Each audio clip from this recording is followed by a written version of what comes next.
रामकृष्ण हरी सांप्रदायिक कीर्तन, प्रवचन, कथा, भजन, चाली आणि सर्व संत चरित्र ऐकण्याकरता या चॅनलला सबस्क्राईब करा. धन्यवाद. रामकृष्ण हरी.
पुनीत केले विष्णुदासी संगे आपुलिया दोषी कोण पाहेत याकडे वीर विठ्ठलाचे गाढे अशुभ त्या पुढे शुभ होनी ठाके प्रेम सुखाची या राशी दोष नाही ओखदासी किंवा पाप नाही ओखदासी कोण पाहे तयाकडे वीर विठ्ठलाचे गाढे अशुभ त्याकडे शुभ होनी ठाके अशुभ त्या पुढे शुभ होनी ठाके तुका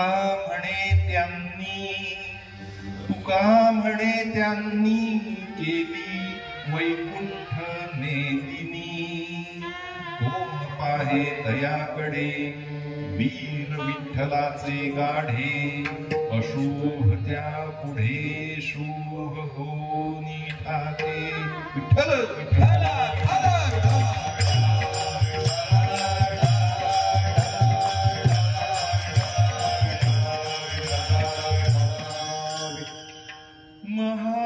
महायोग पीठे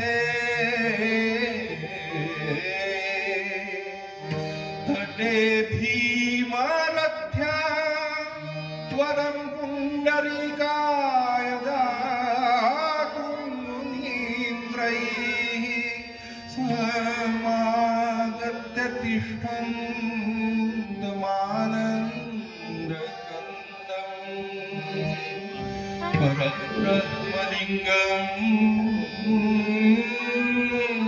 भजे पांडुरंगा करो प्रथम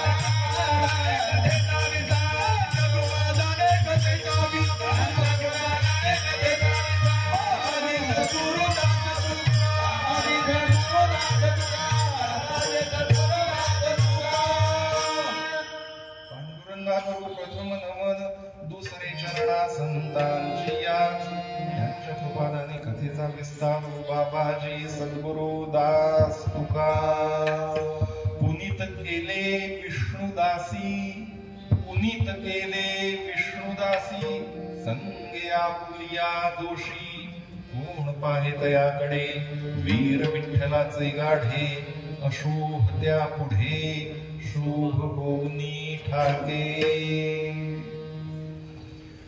पंढरी निवासी परमपरमात्मा श्री विठ्ठल पांडुरंग भगवान यांची असीम अनंत निरंतर चिरंतन शाश्वत अखंड आणि अभंग स्वरूपाची कृपा ज्यांच्यावर पूर्ण रूपानं प्राप्त आहे असे देहूतीर निवासी थोर संत वैराग्याचे मूर्तिमंत प्रतीक भागवत धर्माच्या वारकरी संप्रदायाच्या कलशस्थानी शोभणारे जगद्गुरु श्रीमंत तुकोबाराय यांचा 4 कडव्यांचा संत वर प्रकरणातला अभंग सेवेकरता म्हणून दाखवलेला आहे.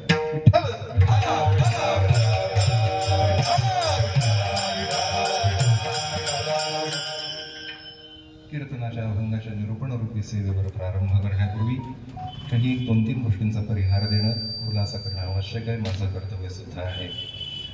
सगळ्यात प्रथम खुलासा आवश्यक तो असा की आजच्या या कीर्तन सेवेकडे केवळ लक्ष्यार्थाने नव्हे वाच्यार्थाने नव्हे शब्दार्थाने सुद्धा आपण सेवा म्हणूनच पाहावं ही प्रारंभीच विनवणी सलगीची. विठ्ठल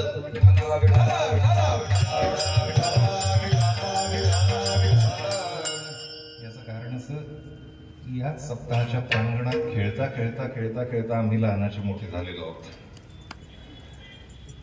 बऱ्याच जणांना माहिती असेल नसेल एक भगत परिवार सोडला तर आता या क्षणी या सप्ताहाशी प्रत्यक्षपणे थेटपणे जुळलेल्या काही थोडक्या लोकांपैकी अगदी जुन्या लोकांपैकी 22कर परिवार एक आहे.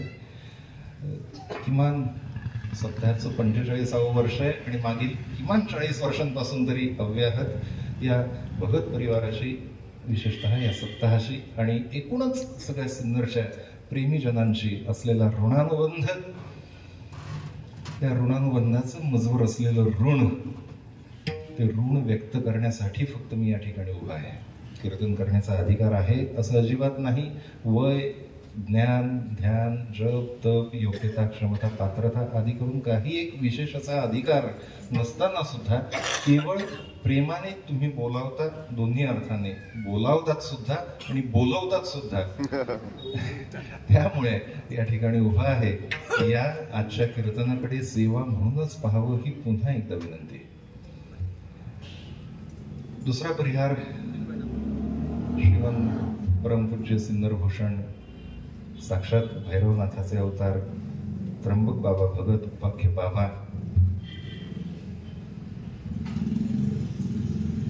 यांचेही असलेले अनंत आनंद उपकार त्यांच्याही प्रेमाचं ऋण लेणं म्हणून मिरवण्यातली धन्यता व्यक्त करण्याकरता मी या ठिकाणी उभा आहे.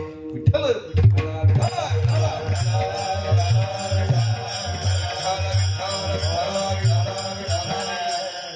केले उपकार सांगू काय पाप न कळी माय काय द्यावे अशी व्हावी उतराई देवी तहा पायी जीव थोडा.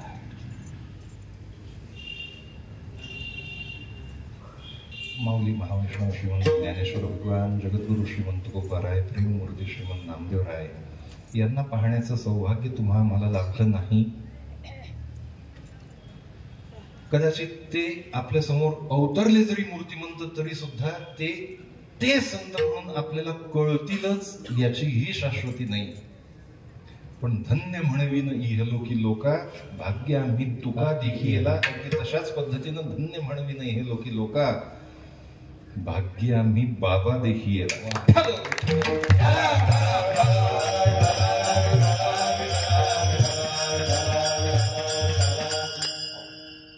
अशी अवस्था आहे. प्रेमळाची वार्ता जे अनुवादिती पंडुसुता ती मानू परम देवता आमची आम्ही. भगवंत सांगतात अर्जुनाला, जे प्रेमळ व्यक्तीची प्रेमळ महात्म्याची चर्चा करतात ते सुद्धा आम्ही आमची परम देवता मानू. इतकं भगवंताचं प्रेमळावरचं प्रेम आहे. प्रेमळावर तर प्रेम आहेच आहे, त्या प्रेमळाबद्दल गोष्टी करणाऱ्याबद्दल सुद्धा भगवंताला तो आपला देव आहे, तो आपला भगवंत म्हणतात, तो आपला देव आहे, तो माझा देव आहे असं भगवंताला वाटतं. कोणाबद्दल? जो प्रेमळाबद्दल बोलतो त्याच्याबद्दल सुद्धा. इतकं प्रेमळाचं महात्म्य आहे. परमपूज्य बाबा साक्षात प्रेममूर्ती होते, दयाघन होते, करुणावय होते. सगळ्यांना आपल्याला ज्ञात आहे त्यांच्या आचरणाबद्दल, त्यांच्या चरणांबद्दल, त्यांच्या आचार विचार उपचारांबद्दल, त्यांच्या एकूणच सहवासाबद्दल. माझ्यापेक्षाही अधिक काळ त्यांच्यासोबत राहिलेले या ठिकाणी बरेच लोक आहेत. साक्षात प्रेममूर्ती, साक्षात प्रेममूर्ती. आणि अशा प्रेमळाची वार्ता जी अनुवादिती पंडुसुता ते मानू परम देवता आपुली आम्ही. भगवंताने सुद्धा आपल्यावर त्या अनुषंगाने प्रेम करावं या सुप्त हेतूने त्या प्रेमळाची वार्ता. बाबा या प्रेमळाची वार्ता करण्याचं जे काही सौभाग्य या ठिकाणी लाभलं ते सुद्धा व्यक्त करण्याकरता म्हणून मी उभा आहे.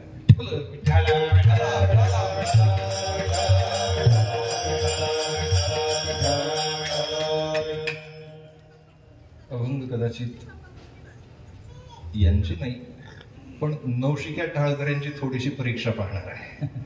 हे सगळे मुरलेले टाळकरी आहेत, जुने जाणते आहेत आणि यांच्यातले बरेचसे कीर्तनकार सुद्धा आहेत, नेहमीचे म्हणणारे, गाणारे, वाजवणारे आहेत.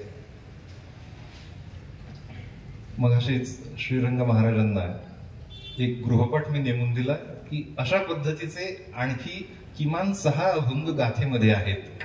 अशा पद्धतीचे म्हणजे कशा पद्धतीचे की ह्याचं पहिलं, तिसरं आणि चौथं कडवं सरळ छोट्या अभंगांच्या कडव्यांचं असतं तशा पद्धतीचं आहे.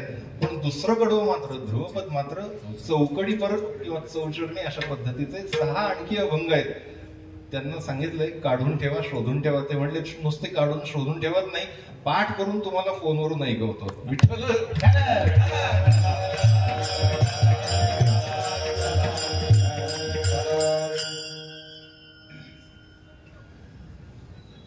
साक्षात संत आणि त्या सापेक्षाने असलेला जीव किंवा असलेले जीव हे दोघेही या अभंगाचे अधिकारी आहेत. जीवाची सद्यस्थितीतली अवस्था, संतांची निरंतरची चिरंतनची असलेली अवस्था आणि जीवाच्या सापेक्षाने असलेलं संतांचं कार्यकर्तृत्व सांगणं हा या अभंगाचा प्रतिपाद्य विषय. त्या जीवाला संत पथाकडे प्रवृत्त करणं, सत्पथगामी करणं हा संबंध.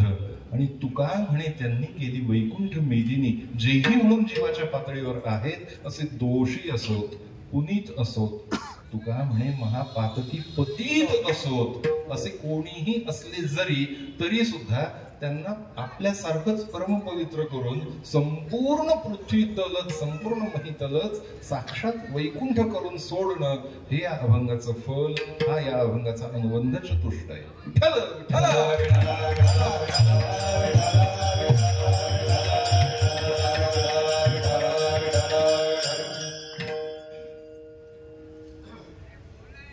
जीवाचा संतत्वा पावे तोचा होणारा प्रवास हाच मुळी एक उन्नयनाचा प्रवास आहे, प्रगतीचा प्रवास आहे, उत्क्रांतीचा प्रवास आहे. उत्क्रांती अनेकांगी आहे. मागे युरोपामध्ये डार्विन या शास्त्रज्ञांनी उत्क्रांतीवाद मांडला. जीवाची, त्यातल्या त्यात मनुष्य जातीची उत्क्रांती कशी झाली, या अवस्थेप्रत हा मनुष्य जीव आला कसा, झाला कसा, हे सांगत असताना ते म्हणतात की मनुष्याची उत्क्रांती माकडापासून झाली. शक्य आहे, शारीरिकदृष्ट्या जे साधर्म्य मनुष्य प्राण्यामध्ये आणि या वानरामध्ये दिसतं, त्याद्वारा म्हणायला तार्किकदृष्ट्या बऱ्यापैकी वाव आहे की मनुष्याची उत्क्रांती आणि वानरापासून झाली. दैहिक, पांचभौतिक, जड, शारीरिक. आत्मिक दृष्टीने जर विचार करू गेलो तर आत्म्याच्या संबंधाने मनुष्य मात्राच्या आत्मवृत्तीशी साधर्म्य असणारा, मनुष्याचा आत्मा ज्यापासून उत्क्रांत झाला असं मानता येईल असा मनुष्याशी आत्मिक दृष्ट्या जवळचा जर कुठला जीव असेल, प्राणी असेल, योनी असेल तर ती गाय आहे. गाय. गोमातेचं एवढं महत्व आपल्या शास्त्रात सांगितलंय आणि आहेही सर्व दृष्टीने. आत्मिक दृष्टीने गोमातेचं आणि मनुष्य मात्राचं जवळचं नातं आहे. जसं दैहिक दृष्टीने, शारीरिक दृष्टीने माकडाचं आणि मनुष्याचं दिसतं, ढोबळ आहे, दिसायला जड दृष्टीने पाहायला सोपं आहे, पटायला अवघड नाही. मात्र जे सूक्ष्म दृष्टीने खोलवर पाहणारे आहेत त्यांना माहिती आहे, त्यांना कळतं, त्यांना अनुभूती आहे. गायीचा पुढचा उत्क्रांत, उन्नत टप्पा आत्मिक अवस्थेवरचा मनुष्य मात्राचा आहे. पाहण्यासाठी, अनुभूती घेण्यासाठी थोडेसे आयास आहेत. पण ही उत्क्रांती या आत्मिक पातळीवरची जाऊ दे, एक शारीरिक पातळीवरची जाऊ दे, जीवन जगत असताना प्रत्येक क्षेत्रामध्ये आपण अधिकाधिक उन्नत होत जावं, आपली अधिकाधिक प्रगती होत जावी, आपण अधिकाधिक पुढच्या वर्षा पायरीपर्यंत जात जावं, ही यावत जीव मात्रांची अपेक्षा. साधं पाणी ते काय, पाणी या एका संज्ञेची सुद्धा किती उत्क्रांती झालेली आहे. नुसतं पाणी पाणी पाणी. आपण ज्या वेळेला जीव पहिल्यांदा पृथ्वी तलावर अवतरला असेल त्यावेळेला क्षुधाशमनार्थ किंवा तृषाक्षमनार्थ जे त्याने प्राशन केलं ते पाणी. त्यावेळेला पाण्याला नाव सुद्धा पाणी म्हणून देण्याची त्याची योग्यता नव्हती, त्याची क्षमता नव्हती, ती शब्द सामुग्री संपत्ती त्याच्याकडे नव्हती. हळूहळू हळूहळू जीव उत्क्रांत होत गेला. पाण्याला वेगवेगळे वेगवेगळे वेगवेगळे असे शब्द निर्माण होत गेले. संस्कृतात आत्ता माझ्या माहितीत 28 शब्द आहेत पाण्याला, आणि एकही शब्द दुसऱ्या शब्दाला समानार्थी नाही. विठ्ठल विठ्ठल.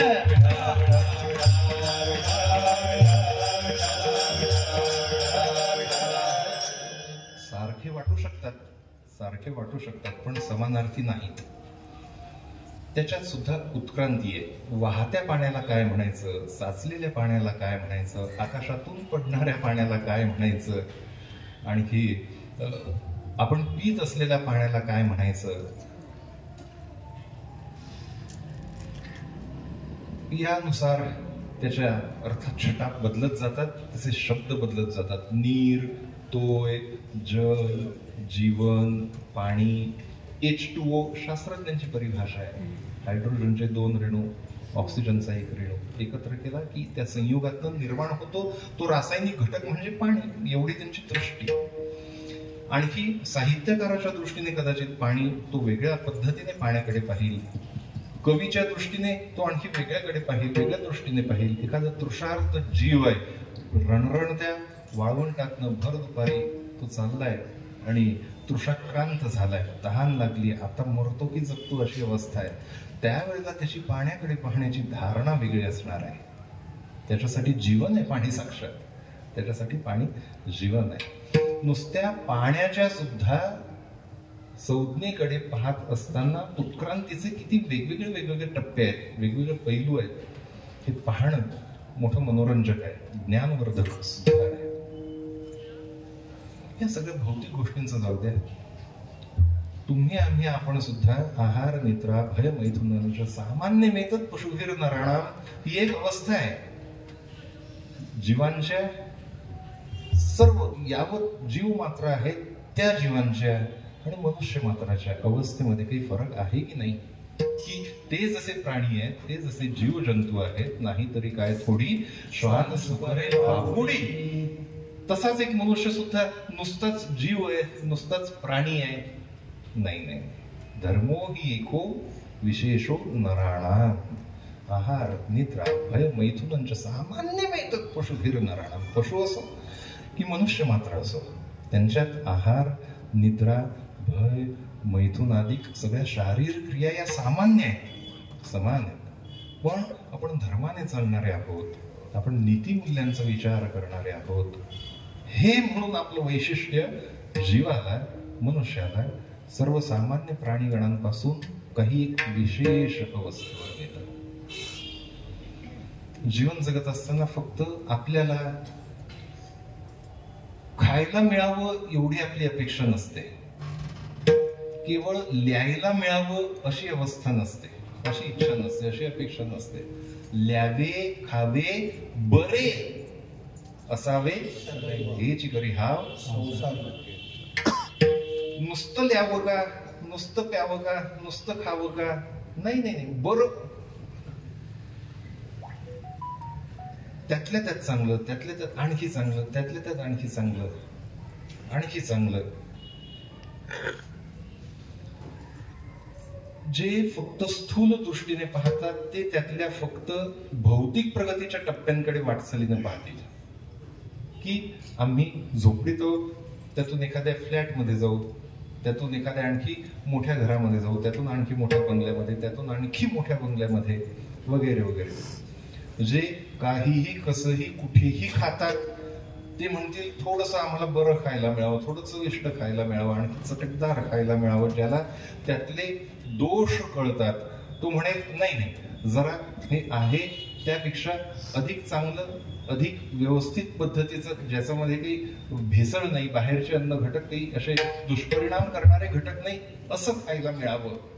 आणखी जो कोणी सूक्ष्म दृष्टीने पाहणार आहे तो म्हणेल हे एवढं सगळं असणं पुरेसं नाही, ते स्वच्छ असणंही तेवढंच आवश्यक आहे. बऱ्याचशा आपण मोठमोठ्या उपहारगृहांमध्ये, हॉटेल्समध्ये वगैरे पाहतो, जी स्वयंपाकगृहाची खोली असते त्यावरच लिहिलेलं असतं प्रवेश निषिद्ध. स्टाफ शिवाय किंवा इतरांशिवाय कोणाला प्रवेश करायला मनाई त्या ठिकाणी असते. का? कारण आतमध्ये काय काय आणि कसं कसं आहे हे जर आपण जाऊन पाहिलं, आपल्याला कळालं, तर मला नाही वाटत पुन्हा जाऊन त्या ठिकाणी खाण्याची कधी इच्छा होईल. भलेच आपण त्या ठिकाणी जाणार नाही, पण दुसऱ्या ठिकाणी गेल्याशिवाय राहत नाही, तो भाग वेगळा. पण जे आणखी थोडी खोल दृष्टीने पाहतात ते म्हणतात नुसतं पोट भरणं पुरेसं नाही, जरा ते चांगलं असावं, पचायला सोपं असावं, हलकं असावं, शरीरावर, मनावर, बुद्धीवर, वृत्तीवर, चित्तावर, आत्म्यावर विपरीत परिणाम करणारं नसावं. युक्त आहार विहार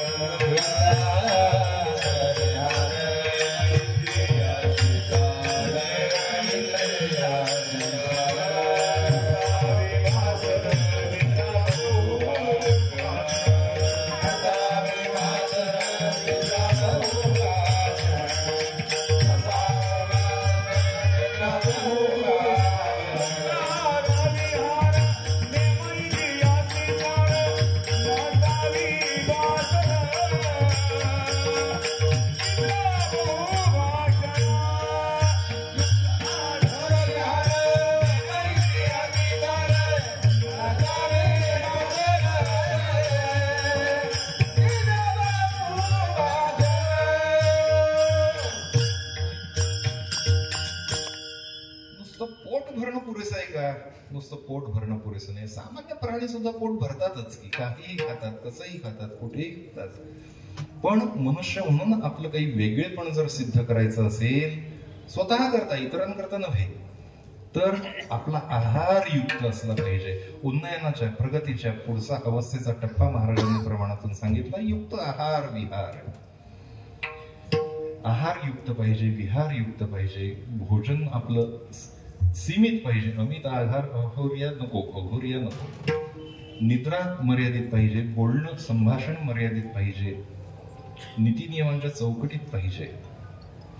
असं करत करत करत करत आपल्या जीवनाचा आणि आलेख उंचावत गेला पाहिजे. या सगळ्या संकल्पनेमध्ये एकतर ते आरोग्यदायी असलं पाहिजे, स्वस्थ असलं पाहिजे, स्वास्थ्यपूर्ण असलं पाहिजे, आनंदी असलं पाहिजे, स्वच्छ असलं पाहिजे.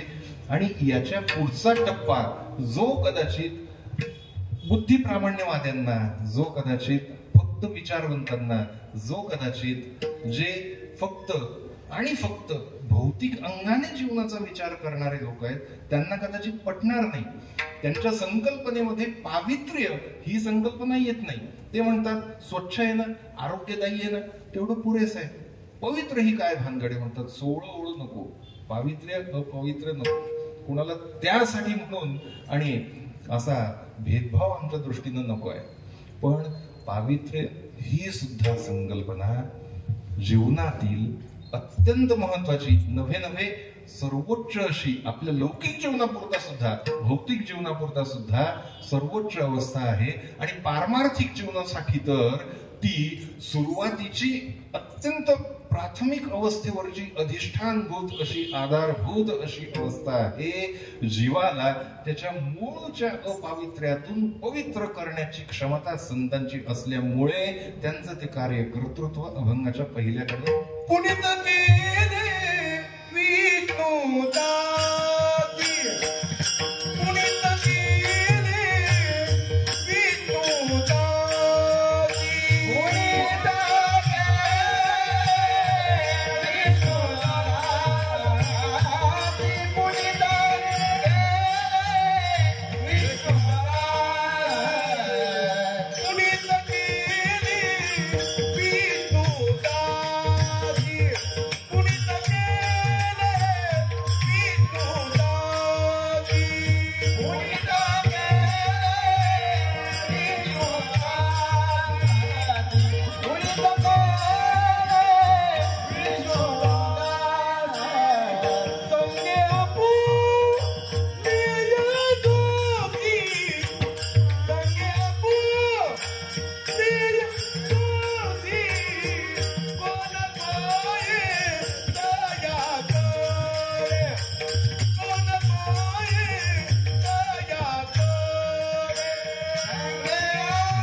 पुनित विष्णुदासी संगे आपुलिया दोषी. पुनीत म्हणजे पवित्र, पुनीत म्हणजे शुची, शौच,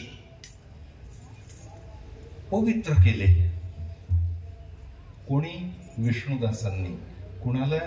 जे दोषी आहेत, जे अपवित्र आहेत, अर्थात जे जीव आहेत, असे तुम्ही आम्ही सांसारिक साधक जन जे आहोत त्यांना तुकोबाराय म्हणतात विष्णुदासांनी अर्थात संतांनी पवित्र केलं.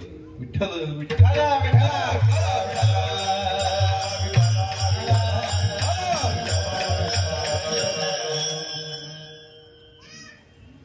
व्यावहारिक जगतात कदाचित कुणास पटेल न पटेल, आधीच सांगितलं, बुद्धिप्रामाण्यवाद्यांना, फक्त विचारवंतांना किंवा फक्त जड दृष्टीनं जे जीवनाचा विचार करतात त्यांच्यासाठी पावित्र्य ही संकल्पना इतकी अशी ऍबस्ट्रॅक्ट, ज्याला इंग्रजीमध्ये म्हणतात, अशा पद्धतीची आहे की ते म्हणतात नाही नाही, हे असं काही पावित्र्य वगैरे काही नाही आहे. पण हेच लोक एखाद्या आणि खूप मोठ्या इस्पितळामध्ये, रुग्णालयामध्ये जे शल्य विशारद असतात, सर्जन असतात, त्यांचं जे ऑपरेशन थिएटर असतं, शस्त्रक्रियागार असतं, त्या ठिकाणी जाताना मात्र स्वतः पूर्ण शुचिर्भूतच नाही, एका प्रकारे संपूर्ण सॅनिटाईज होणं म्हणजे काय, शुचिर्भूत होणं, ते शुचिर्भूत झाल्याशिवाय आणि दुसऱ्याला केल्याशिवाय आतमध्ये प्रवेश देत नाहीत. हे एका प्रकारचं पावित्र्य, पण ते भौतिक पावित्र्य आहे. भौतिक का असेना, लौकिक जीवनातलं का असेना, ते मानतात. त्यांना पटो अगर न पटो, कळो अगर न कळो, तेवढ्या पुरतं का होईना ते मानतात. पण संतांना जे पावित्र्य अपेक्षित आहे ते फक्त अशा भौतिक पातळीपुरता मर्यादित नसून आत्मिक पातळीवरचं, आध्यात्मिक पातळीवरचं, पारमार्थिक पातळीवरचं, पार लौकिक पातळीवरचं पावित्र्य, आचार उच्चार याच्यातलं पावित्र्य, शरीराचं पावित्र्य, मनाचं पावित्र्य, अशा एकूणच सर्वांगीण पावित्र्याची अपेक्षा संतांची इतकी पराकाष्ठेची आहे की ते म्हणतात ही परमार्थातली पहिली पायरी आहे पावित्र्य. ही जो पावे तो तुम्ही पूर्ण करत नाहीत, तो पावे तो पुढच्या टप्प्यांवर तुमचा परमार्थाचा प्रवासच सुरूच होऊच नाही शकत. विठ्ठल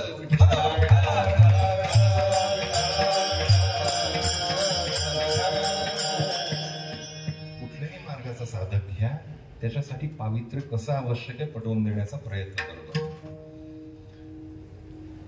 परमार्थ करत असताना वेगवेगळे मार्ग आहेत. ज्ञान मार्ग आहे, कर्म मार्ग आहे, योग मार्ग आहे आणि भक्ती मार्ग आहे. वारकरी संप्रदायात सुदैवाने या चारही मार्गांचा उत्कृष्ट समन्वय आहे. अन्य कुठल्याही संप्रदायात इतका सपखल असा समन्वय नाही, तो वारकरी संप्रदायात आहे. पण जे शुद्ध ज्ञान मार्गी आहेत त्यांच्यासाठी सुद्धा नाही ज्ञानेन सदृशम पवित्रम इह विद्यते तत्स्वयं योग संसिद्धी काले नात्मनी विंदते. स्वतः भगवंत सांगतात की ज्ञानासारखी पवित्र वस्तू जगात दुसरी कुठली नाही. मग जर तसं असेल तर ते ज्ञान प्राप्त करून घेणं म्हणजेच पावित्र्य प्राप्त करून घेणं. कारण ज्ञानासारखी दुसरी पवित्र गोष्ट दुसरी कुठली नाही म्हणताना ज्ञान प्राप्ती म्हणजेच पावित्र्याची प्राप्ती. तैसे मोक्ष देईल ज्ञान येतकीर नाही आन, परी त्याची थारे ऐसे मन शुद्ध व्हावे. मन पवित्र असेल तर प्राप्त झालेलं ज्ञान मनामध्ये टिकून राहील. ज्ञानेश्वरी निखळ ज्ञान आहे, गाथा तुकोबरायांची निखळ ज्ञान आहे. ओतीव सोलीव ज्ञानाचा गाभाय अमृतानुभव. पण आपण वाचतो ना, प्रत्येकाच्या घरात सुद्धा आहे, पटत सुद्धा, कळत सुद्धा, स्थिर होत नाही, टिकत नाही, कारण मन आपलं अपवित्र आहे. ते ज्ञान जर टिकायचं असेल, स्थिर व्हायचं असेल अंतःकरणामध्ये, तर त्याची थारे ऐसे मन शुद्ध व्हावे. ज्ञान मार्गासाठी सुद्धा पावित्र्याची अपेक्षा आहे, आवश्यकता आहे.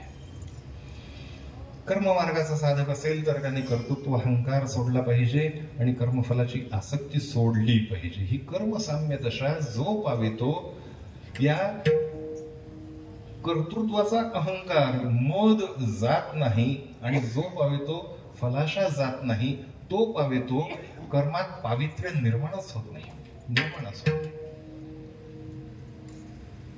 योग, कोणी म्हणेल आम्ही फक्त योग मार्गाचे साधक आहोत. असू दे.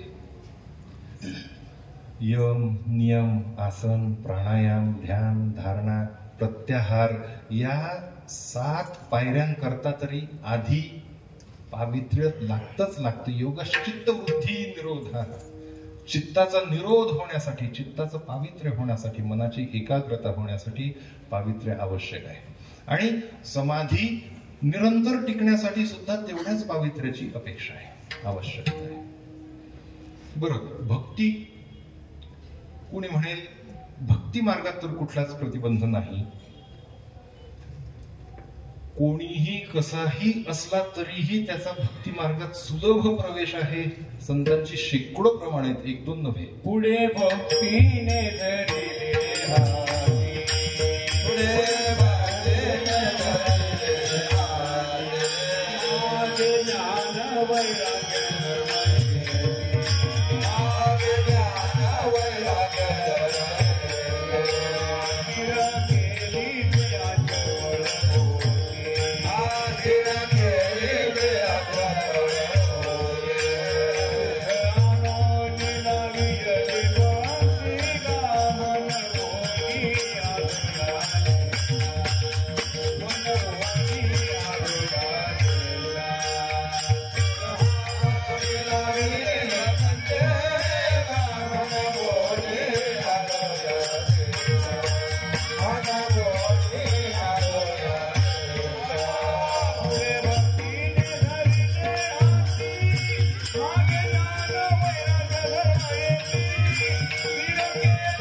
पुढे भक्तीने भरिले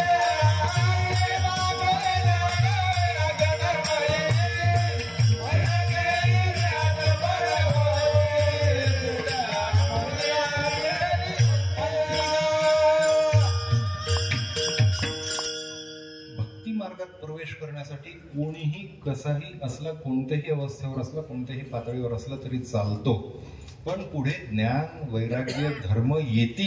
हे ज्ञान वैराग्य आणि धर्म हे पावित्र्याचेच निदर्शक आहे. ज्ञान सांगितलं पावित्र्याचंच निदर्शक आहे. नाही ज्ञानेन सदृशम पवित्रम इह विद्यते. धर्म पावित्र्याचं निदर्शक आहे. नीती पावित्र्याचं निदर्शक आहे. वैराग्य पावित्र्याचं निदर्शक आहे. आचार विचारांतली शुचिता म्हणजे वैराग्य. जर आपण भक्तीचा हात धरला आणि भक्तीने आपला हात धरला तर आपोआप या सगळ्या पावित्र्याच्या गोष्टी तदानुषंगाने आपल्या मागे मागे मागे मागे येतात. भक्ती मार्गात सुद्धा पावित्र्य अत्यावश्यक आहे. का? कारण भक्ती म्हणजे जर भगवान परमात्म्याचा साक्षात्कार अपेक्षित असेल, त्याच्याशी सायुज्य अपेक्षित असेल तर तो पवित्राणाम पवित्रयो मंगलानांच मंगलम अशा पद्धतीचा जर भगवान परमात्मा असेल तर त्याला सुद्धा प्राप्त करून घेणं म्हणजे एका परीने पावित्र्याची प्राप्तीच आहे ना. पवित्राणाम पवित्रयो, नुसता पवित्र नाही, पवित्रांचा पवित्र आहे, मंगलाचा मंगल आहे, मांगल्याचा मांगल्य आहे. असा भगवान परमात्मा जर असेल तर त्याच्यासाठी सुद्धा पावित्र्य आवश्यकच आहे. मुख्य साधावया परमार्था अवश्य पाहिजे गा शुचिता. शुचित्वा वाचूनी हाता न चढे परमार्था कदापि. ही नाथ बाबांची ओवी आहे.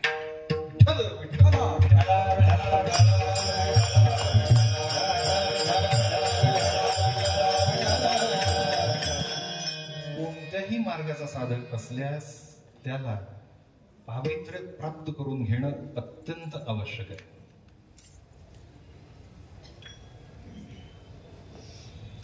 एक थोडस विचित्र नाही म्हणता येणार संतांचं प्रमाण आहे, पण थोडस विरोधी प्रमाण आठवलं. न लगे तोंड धुवावी आंघोळी म्हणून या गोड सर्व भावे आंघोळी. न लगे तोंड धुवावे आर्त चाडजवे. ते सुद्धा एक प्रमाण. अगदी बरोबर अगदी बरोबर. मी सांगितलं ते वेगळं. न लगे तोंड धुवावे आंघोळी जपे सदाकाळी राम नाम. विठ्ठल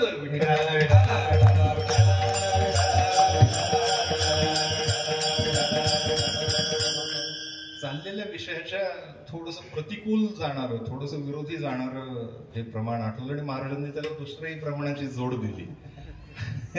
पण भक्ती मार्ग किती सुलभ आहे, किती सोपा आहे हेच सांगण्याचा फक्त या प्रमाणाचा उद्देश आहे. तुम्ही आंघोळही न केली तरी चालेल, तुम्ही तोंड धुतलेलं नसलं तरी चालेल, तरी सुद्धा तुम्ही भगवंताचं नाम संकीर्तन करू शकता. करू शकता म्हणजे याचा अर्थ असा आहे का की भगवंताचं नाव घ्यायचं म्हणजे तुम्ही अंघोळ नाहीच केली पाहिजे, तुम्ही तोंड नाहीच धुतलं पाहिजे? अरे लोक जवळ थांबणार नाही तुमच्या. काळ वेळ नाम उच्चारिता नाही, उच्चारिता नाही, उच्चारिता नाही. काळ वेळ नाम उच्चारिता नाही, काळ वेळ नाम उच्चारिता नाही, उच्चारिता नाही, उच्चारिता नाही. काळ वेळ नाम उच्चारिता नाही, उच्चारिता नाही. काळ वेळ नाम उच्चारिता नाही, उच्चारिता नाही, उच्चारिता नाही. काळ वेळ नाम उच्चारिता नाही.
काळ वेळ नाम उच्चारिता नाही, जो जपे सदा काळी नाम घोष, त्याच्यासाठी हे प्रमाण आहे, त्याच्यासाठी हे प्रमाण आहे. जो अखंड नामस्मरण करतो, जो अखंड नामचिंतन करतो, त्याच्यासाठी हे प्रमाण आहे की त्याला काळ बिळाची, त्याला शुची अशुचीची, त्याला पावित्र्य अपावित्र्याची कोणतीही मर्यादा बाधत नाही.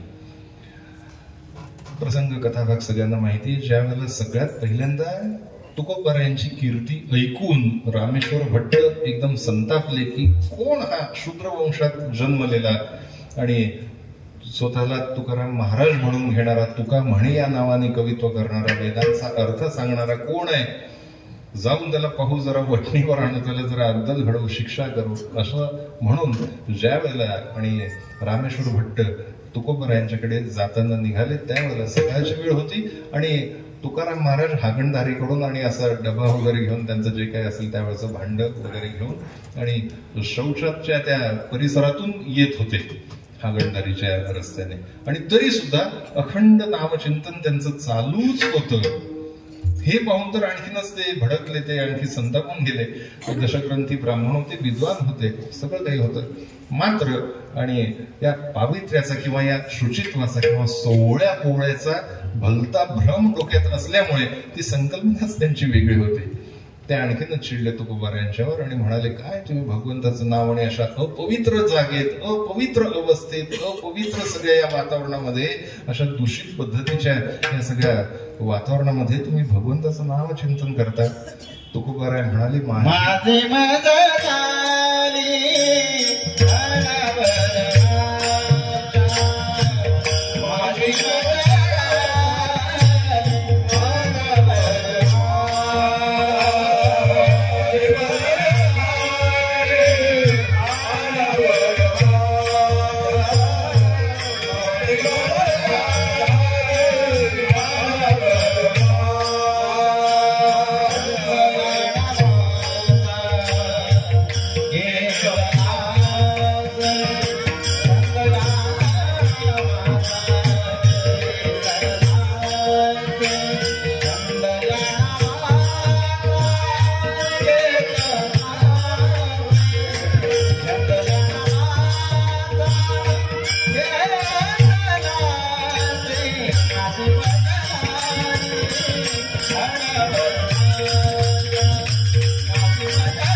कथा अशी अवस्था असल्यामुळे मला मी कुठे आहे असो ऐसा कुठे आठवची नाही. देहीची विदेही भोगदशा.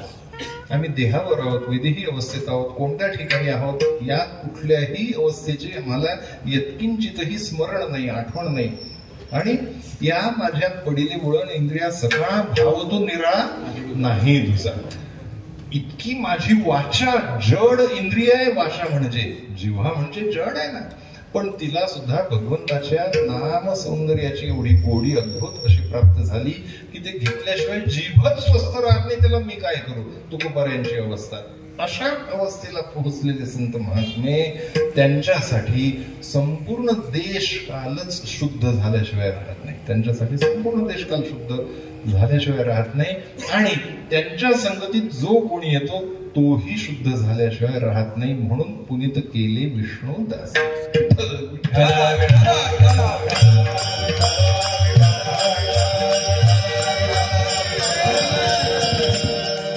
लोकापवादामुळे, त्या काळाच्या चालीरीतींमुळे आणि काही शास्त्र संस्कारांचा असलेला अनावश्यक पगडा असल्यामुळे कदाचित रामेश्वर भट्टांना तुकोबारायांच्या वह्या अभंगांच्या बुडवाव्या लागल्या. मात्र या पहिल्याच भेटीच्या अनुभवाचा परिणाम त्यांच्याही चित्तवृत्तीवर झाल्याशिवाय राहिला नाही. त्याच तुकोबारायांची आरती त्या रामेश्वर भट्टांनी केली, जे केवळ लौकिक दृष्ट्या भौतिक दृष्ट्या बाह्य परिस्थितीचं फक्त पावित्र्य मानत होते, पाहत होते. त्या रामेश्वर भट्टांना म्हणे रामेश्वर भट्ट द्विजा कभा विष्णू नाही द्विजा. तुकिता तुळणीसी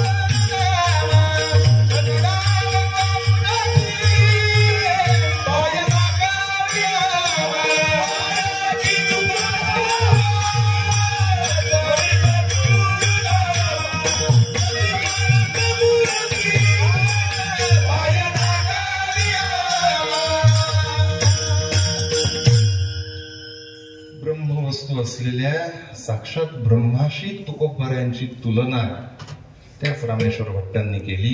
पावित्र्य काय, अपावित्र्य काय, शुचिता काय, अशुची काय याची खरी जाणीव त्यांना झाली.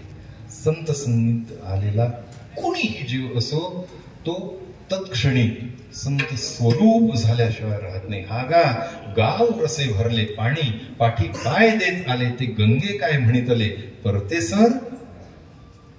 नाही नाही, एखादं तवची वहाळ ओहळ जव नकवती गंगा जळ, मग होऊन ठाकिती केवळ गंगा दूध.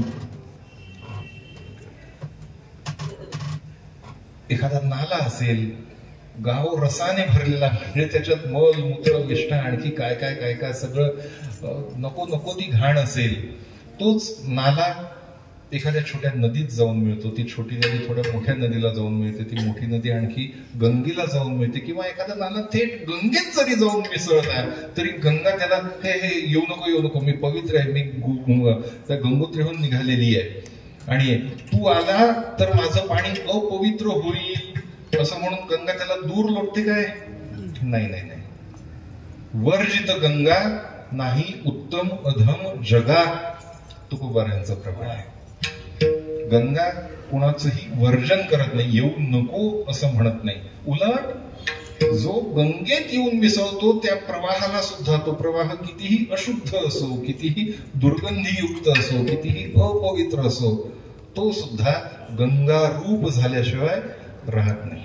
गंगारूप झाल्याशिवाय राहत नाही. अगदी तशाच पद्धतीनं आपलं स्वतःचं जीवन व्यक्तिगत पातळीवर कितीही अपवित्र असो, कितीही अशुचीने युक्त असो, ज्या क्षणी आपण संत महात्म्यांचं चिंतन करतो, ज्या क्षणी आपण संत महात्म्यांच्या सन्निध येतो, तत्क्षणीच आपण सुद्धा त्या अंशापुरता का होईना, त्या परिस्थितीपुरता का होईना, त्या आयामापुरता का होईना संत रूप होतो. कारण आपण त्यांच्या चिंतनात तद्रूप झालेलो असतो. चिंतने चिंतने तद्रूपता. म्हणून पुनीत केले विष्णुदासी संगे आपुलिया दोषी. जो दोषातला दोषी असेल, पातक्यातला पातकी असेल, महापातकी असेल, तो सुद्धा संतांच्या दर्शनाने, संतांच्या संगाने तत्क्षणीच संत स्वरूप होतो, तो पवित्र होतो. संगे आपुलिया दोषी. पण कदाचित शंका कोणाला अशी येईल की जर दुर्जनातला दुर्जन सज्जन होतो, जर दुष्टातला दुष्ट सुष्ट होतो, अपवित्रातला अपवित्र पवित्र होतो, तर हे असं ट्रान्सफॉर्मेशन, ज्याला रूपांतरण, ज्याला स्थित्यंतर, ज्याला अवस्थांतर, ज्याला संक्रमण असं म्हणतात, ते होत असताना एक प्रकारची विरोधाची भावना असते. जडत्वाचा नियम निसर्गतः आहे, जो मनुष्य मात्रात आहे, निसर्गातल्या प्रत्येक गोष्टीत आहे. सहजासहजी स्वतःची अवस्था बदलवणं हे कुणाला शक्य होत नाही. शक्य होत असलं तरी कदाचित आवडत नाही. आहे त्या अवस्थेत सुख असणं हे प्रत्येक जीवाची अपेक्षा असते. आहे तसे आम्ही बरे होत म्हणतो, ही जीवनात ही घडी अशीच राहू दे, याच्यापेक्षा आम्हाला दुसरं काही, आणि याच्यात बदल नकोय, चांगला सुद्धा बदल नको, याच्यापेक्षा आमचं उन्नयन सुद्धा व्हायला नको, आहे ते बरं आहे म्हणतो. जर कोणी हटून बसला, तटून बसला, विरोध करत असला आणि जर कदाचित तो संतांच्या सापेक्षाने शत्रुत्वाची भावना निर्माण ठेवून संतांना सामोरा गेला, संतांचं अहित चिंतून त्यांच्या सापेक्ष सामोरा गेला, तर तो संतांचं अमंगल करू शकेल काय, अहित करू शकेल काय, संतांचं काही नुकसान करू शकेल का, अशी शंका कोणाच्या मनात आली तर संतांचं सामर्थ्य किती आहे ते अभंगाच्या दुसऱ्या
कोण पाहे त्याकडे वीर विठ्ठलाचे गाडे अशुभ त्या पुढे शुभ होऊ निठाके.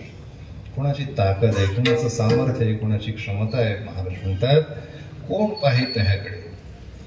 त्यांच्याकडे वाकड्या नजरेने पाहण्याची हिंमतच नाही कोणाची. जो सूर्याची पाठी पोट पाठी पाहायला जाईल त्याची नासेल दिठी. सूर्याची पाहता पोट पाठी त्याची नासेल दिठी. सूर्याची पोट कोणत्या बाजूला आहे, पाठ कोणत्या बाजूला आहे, त्याचा दर्शनीय भाग कोणता, अदर्शनीय भाग कोणता, अशा दृष्टीने जर सूर्याकडे पाहतो असं जर कोणी म्हणायला गेला तर काय होईल? डोळे जळून खाक त्याचे होतील. तरीही काही जण संतांमध्ये, संततुल्य व्यक्तिमत्वांमध्ये, महात्म्यांमध्ये दोष नसलेले दोष पाहण्याचा प्रयत्न करतात, खुडकण्याचा प्रयत्न करतात, चिटकवण्याचा प्रयत्न करतात, लावण्याचा, प्रवाद निर्माण करण्याचा प्रयत्न करतात. एरवी दिठी वेधलिया कवळे, ते चांदणी आते म्हणे पिवळे, तेवी माझ्या स्वरूपी निर्मळे, देखाल दोष. दोष जर तुम्ही एखाद्या संत महात्म्यात पाहत असाल, संत प्रवृत्तीच्या व्यक्तीत पाहत असाल, त्याचं वागणं बोलणं तुम्हाला खटकत असेल तर ते याच गोष्टीचं निदर्शक आहे की तो दोष त्या संत महात्म्यात नाहीये, त्या व्यक्तीत नाहीये, त्या साधुतुल्य पुरुषात नाहीये, तुमच्या दृष्टीत दोष आहे. शारदीय पौर्णिमेच्या रात्री स्वयंभू प्रकाशाने तेजपुंज असलेल्या त्या चंद्राला जर कोणी पिवळं म्हणत असेल, चांदण्याला कोणी पिवळं म्हणत असेल तर तो दोष त्या चांदण्याचा नाही, पिवळं म्हणणाऱ्याला कावीळ झालाय एवढाच त्याचा अर्थ. विठ्ठल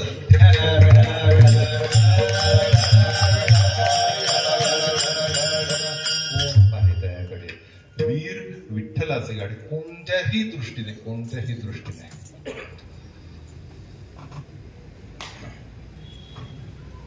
एकतर संतान कर्तुम अकर्तुम अन्यथा कर्तुम अशा प्रकारची शक्ती असतेच. अग्रतश्चतुरो वेदाः पृष्ठतः सशरन्धनु, इदं क्षात्रम इदं ब्राह्मं शापादपि शरादपि. थोडस कठोर बोलतो, या कोणाची माय व्यायली असेल आमच्या समोर, शास्त्रांच्या दृष्टीने जर आमच्याशी तुम्हाला जर सामना करायचा असेल तर आम्ही सज्ज आहोत, आणि शस्त्रांच्याही साहाय्याने जर कुणाला सामना करायचा असेल तर आम्ही सज्ज आहोत. वार करी आहोत, वार करणारे आहोत.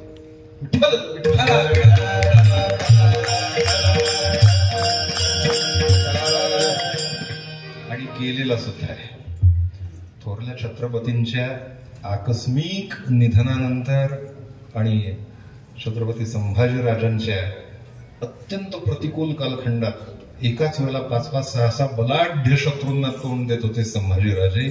त्याही वेळेला तुकोबारायांची वारी बंद पडली नाही, संभाजीराजांनी बंद पडू दिली नाही, त्यांच्यासोबतच्या धारकऱ्यांनी बंद पडू दिली नाही, आणि वारकऱ्यांनी सुद्धा बंद पडू दिली नाही.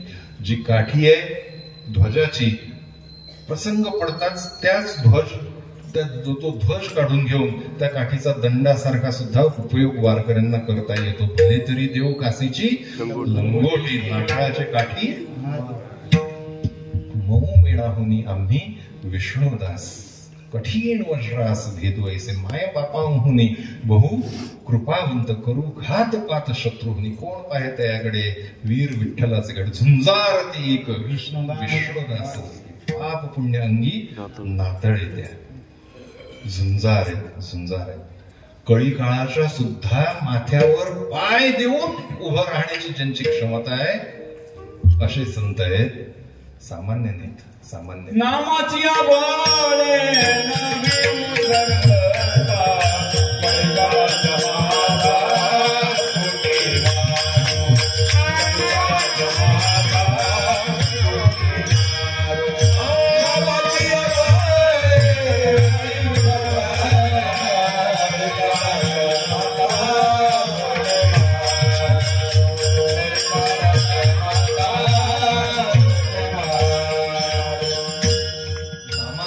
बळे न भेऊ सर्वथा, कळी काळाच्या माथा सोटे मारू, काळ गुलाम सलाम करे.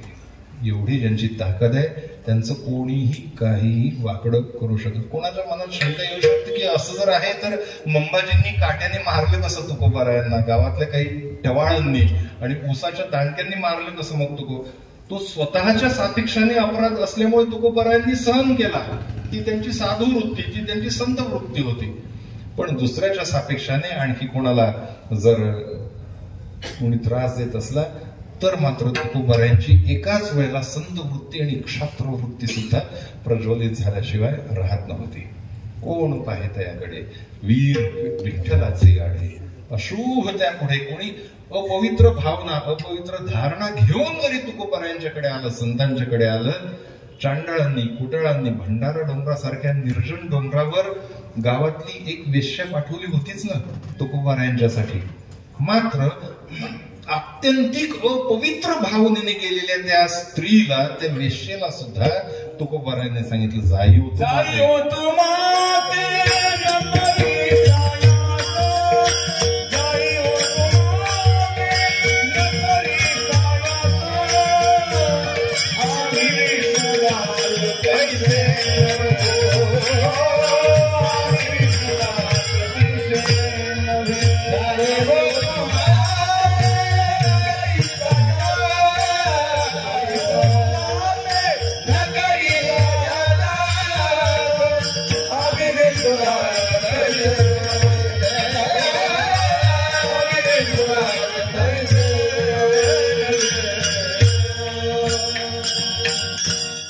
आत्यंतिक अपवित्र भावनेने त्या कुटाळांनी पाठवलेली ती स्त्री, आत्यंतिक स्वतःही नंतर कामभावनेने प्रेरित झालेली ती स्त्री अशुभ दृष्टी होती.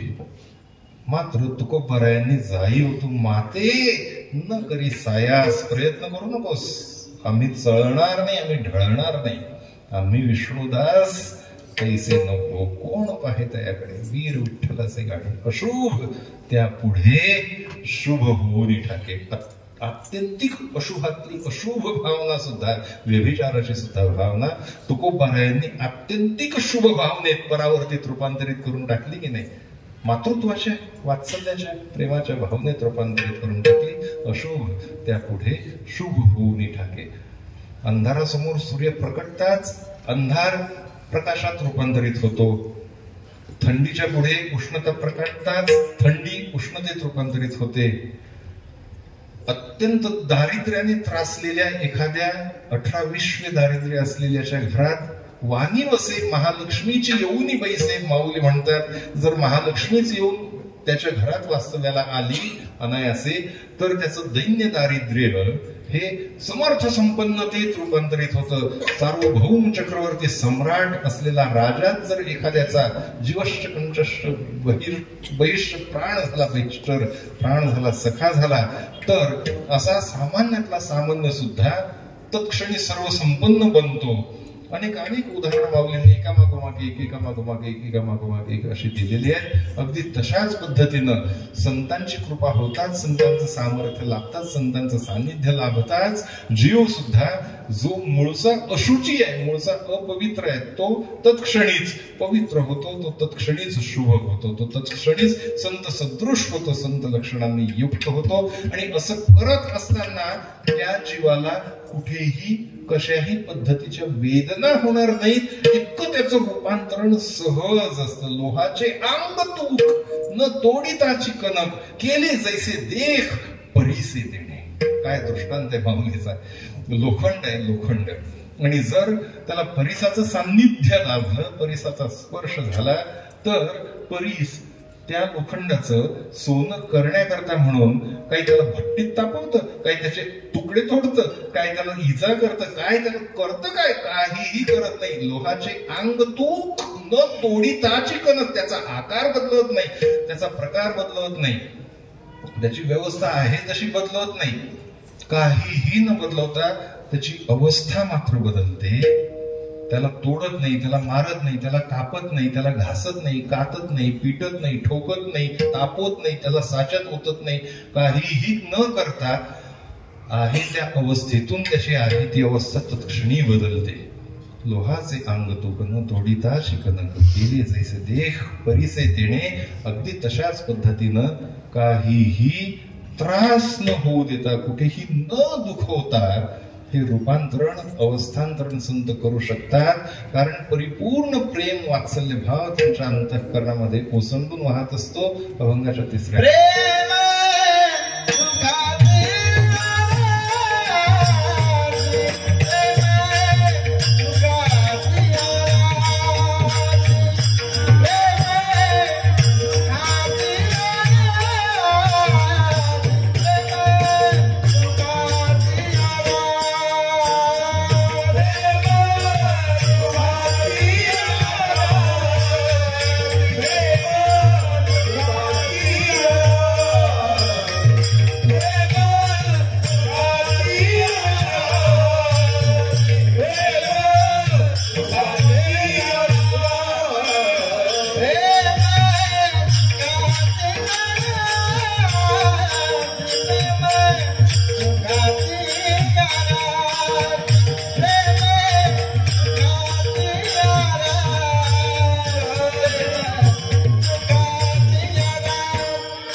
प्रेम सुखाची या राशी पाप नाही ओखदासी किंवा दोष नाही ओखदासी असाही पाठ आहे. दोन्ही पाठ आहे, पाठवेद आहेत. त्यामुळे आणि अर्थहानी काही होत नाही. कोणतेही पाठ घेतलं तरीही चालतो. पण सर्वसामान्य प्रचलित देवडीकरांच्या गाथ्यात आणि जोग महाराजांच्या सुद्धा गाथ्यात पाप नाही ओखदासी असा पाठ आहे. संत प्रेम सुखाची राशी आहे. या वैष्णवांचे घरी प्रेम सुख इच्छा वृद्धी सिद्धी द्वारी कर जोडून तिष्ठती. हे इतके प्रेमळ आहेत की साक्षात प्रेम म्हणून जे काही तत्व आहे ना, प्रेम म्हणून जी काही वस्तू असेल जगामध्ये, प्रेम म्हणून जी काही संज्ञा, जी काही संकल्पना, जे काही तत्व, जे काही मूल्य असेल, त्या प्रेमाला सुद्धा प्रेम प्राप्त करून घेण्यासाठी संतांच्या घरी जाण्याची इच्छा होते.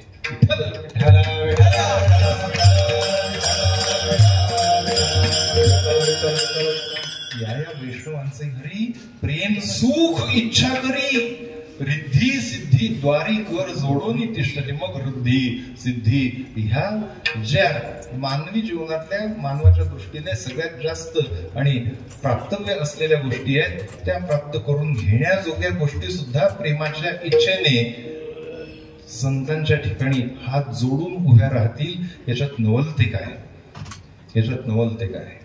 एवढंच नव्हे तर संपूर्ण अखिल कोट ब्रह्मांड नायक पांडुरंग परमात्मा सुद्धा किंवा नवकोट नारायण सुद्धा, जो या ब्रह्मांडाचा स्वामी आहे, जो नारायण आहे, जो या संपूर्ण ब्रह्मांडाची चालक प्रतिपालक शक्ती आहे, तो सुद्धा थोर प्रेमाचा भुकेला. त्याला प्रेमाचा दुष्काळ असल्यामुळे प्रेम सुखाची इच्छा ज्या वैष्णवांच्या घरी पूर्ण या सुखा कारणे देव वेळा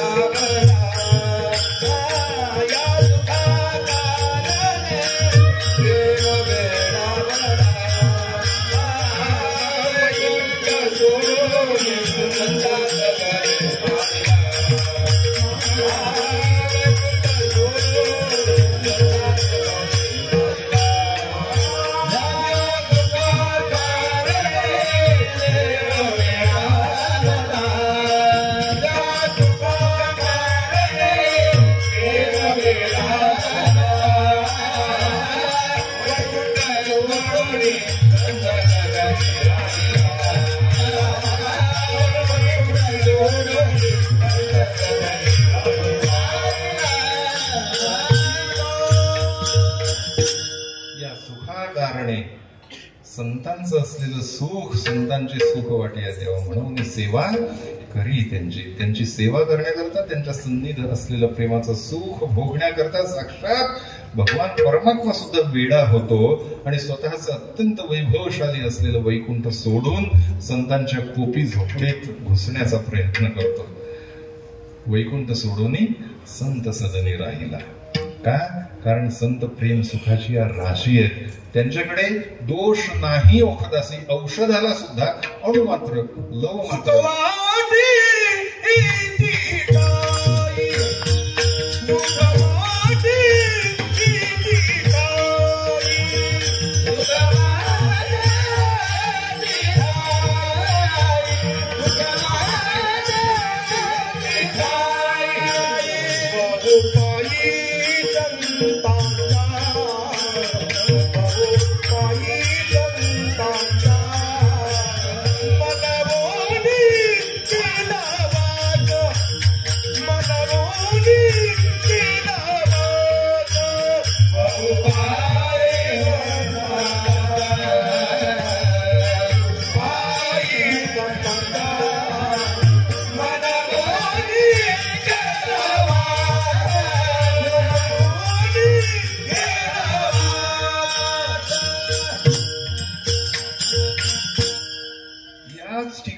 सुख आहे, अन्यत्र कुठेही नाही. सकारात्मक प्रमाणाने तुकोबरे सांगतात. सुख वाटे हेची ठाई बहुपाई संतांच्या. अन्यत्र नाही, अन्यत्र कुठेही सुख नाहीच, प्रेम नाहीच. हा सुखाचा प्रेमाचा भास आभास असेल, फसगत होईल, मात्र खरं सुख आणि खरं प्रेम केवळ आणि केवळ संतांच्या ठिकाणी. त्यांच्यामध्ये कुठल्याही अपेक्षेचा दोष नाही, कुठल्याही इच्छेचा दोष नाही, कोणताही दोष नाही, कोणतंही पाप नाही.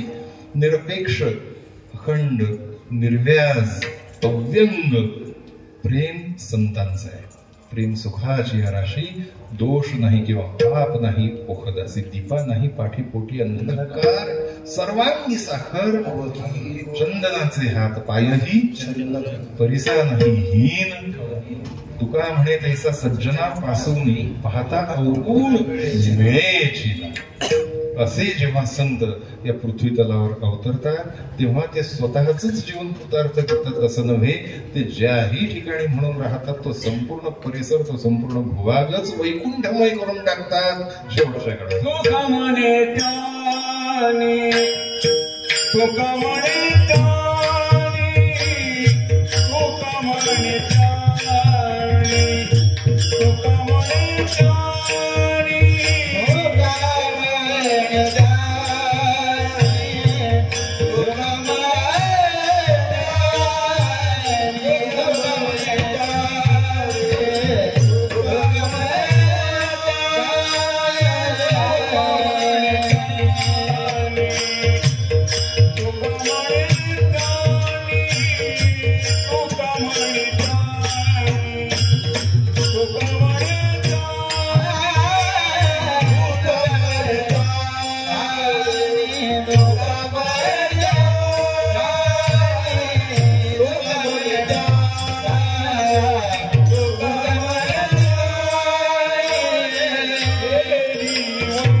शुभ भोगनिया धागे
पूर्वार्धामध्ये अभंगाचा शब्दशः काही अर्थ पाहण्याचा प्रयत्न केला. अगदी थोडक्या वेळामध्ये काही 2-3 विशेष अंकांचा विचार करण्याचा आपण प्रयत्न करणार आहोत.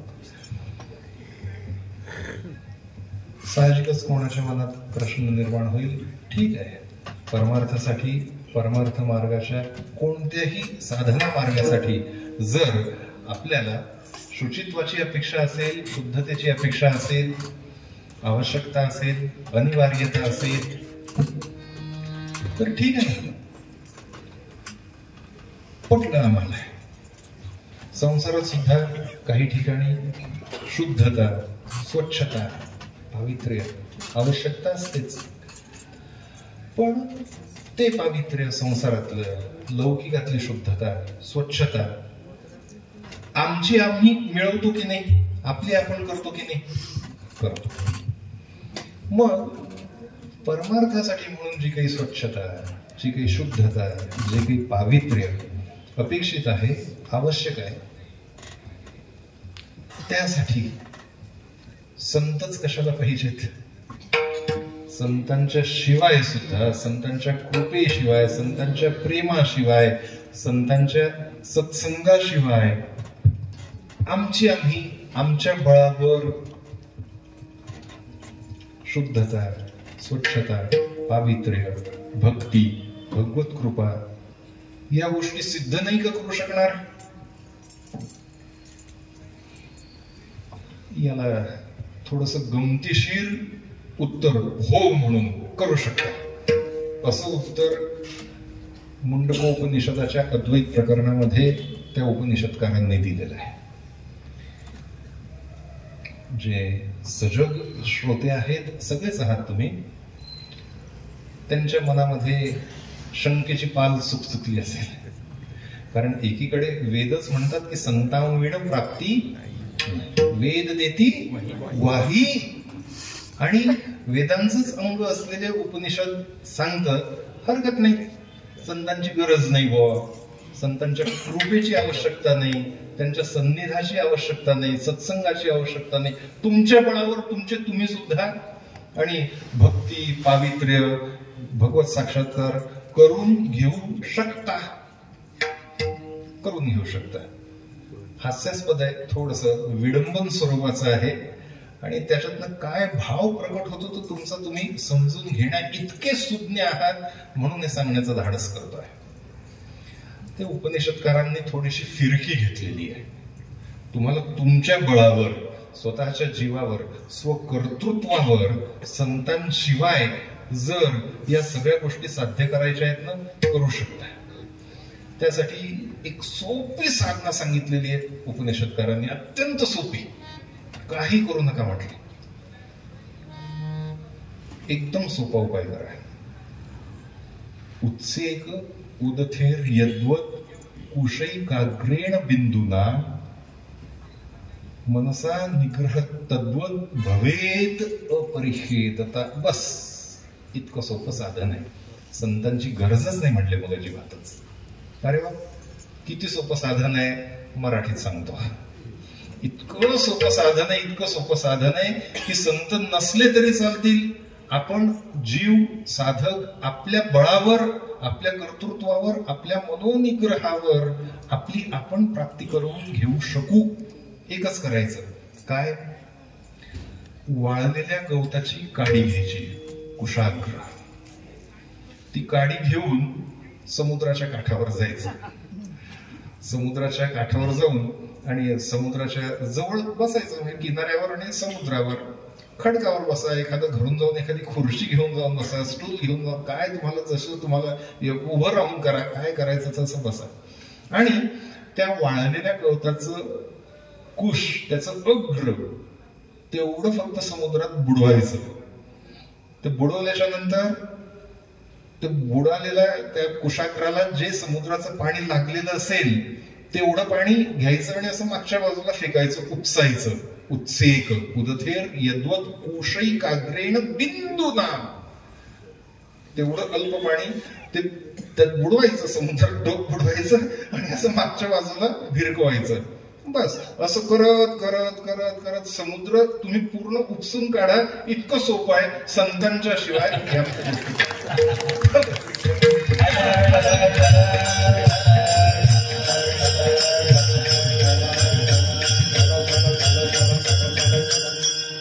म्हणजेच संतांशिवाय प्राप्ती ऐशी वेद देती, संतांच्या शिवाय तरुणोपाय नाहीच. संपूर्ण अभंग जसाच्या तसा त्र्यंबक बाबांवर संपूर्णतः बसतो. म्हणून हा अभंग घेतला तुम्ही. या प्रत्येक कोणत्याही अभंगातल्या कोणत्याही कडव्यातलं कोणतंही पद, कोणतंही चरण, कोणताही तुकडा आणि श्रीमंत परमपूज्य त्र्यंबक बाबा भगत यांच्या आयुष्यातल्या घटनांची तुम्हाला आलेल्या स्वतःच्या अनुभवांची ताडून पडताळून पहा. पुनीत केले विष्णुदासे, विष्णूचे दास. एका अंगाने असे की श्रीमंत परमपूज्य गुरुनाम गुरु स्वानंद सुख निवासी जोग महाराज यांचे अनुग्रहित असलेले परमपूज्य गुरुनाम गुरु श्रीमंत मामासाहेब दांडेकर यांची माळ परमपूज्य बाबांना 1952 साली त्र्यंबकेश्वरला माळ घातली बाबांनी. त्या अर्थाने विष्णूचे दास जे मामासाहेब होते ते बाबा सुद्धा आपोआपच विष्णू नरसिंह जोग महाराजांचं नाव विष्णू होतं. विष्णूचे दास पुनीत केले अनेक एक दोन नव्हे शेकडो हजारो लक्षावधी त्यांच्या सान्निध्यात आलेल्या अनेक जणांना त्यांनी त्यांच्या जगण्यामध्ये एक प्रकारचं पावित्र्य आणलं, आर्जव आणलं, मार्दव आणलं, रुजुता आणली, सभ्यता आणली, सुसंस्कृतता आणली, वागण्या बोलण्यात एक प्रकारची शालीनता आणली, नम्रता आणली. पुनीत केली विष्णुदासी संज्ञा आपुलिया.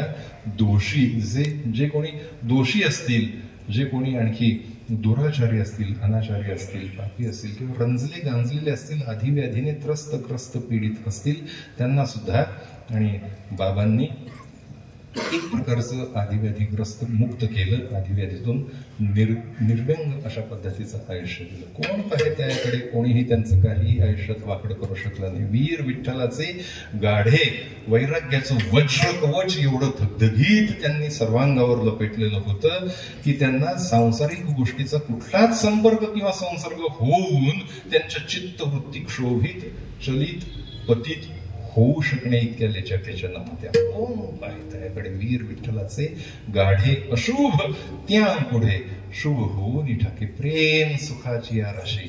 कोणीही केव्हाही कुठेही भेटलं, कसंही भेटलं तरी परिपूर्ण प्रेमाने असा ओसंडून धबधबा व्हावा अशा बाबांच्या प्रेमामध्ये आणि येणारा समोरचा चिंब भिजून जायचं नव्हे. त्यांच्याच प्रेमाची तुषार आपण आजही आपल्या स्मरणात आठवले साठवले जरी तरी सुद्धा आपलं जीवन कृतार्थ होतं. प्रेम सुखाची आराशी. पाप नाही ओखदासी, एक तरी पापाचा अंश, पापाचा लेश आणि बाबांच्या जीवनात दाखवून द्यावा शक्यच नाही. दोष नाही ओखदासी, पाप नाही ओखदासी. तुका म्हणे त्यांनी केली वैकुंठ मेदिनी.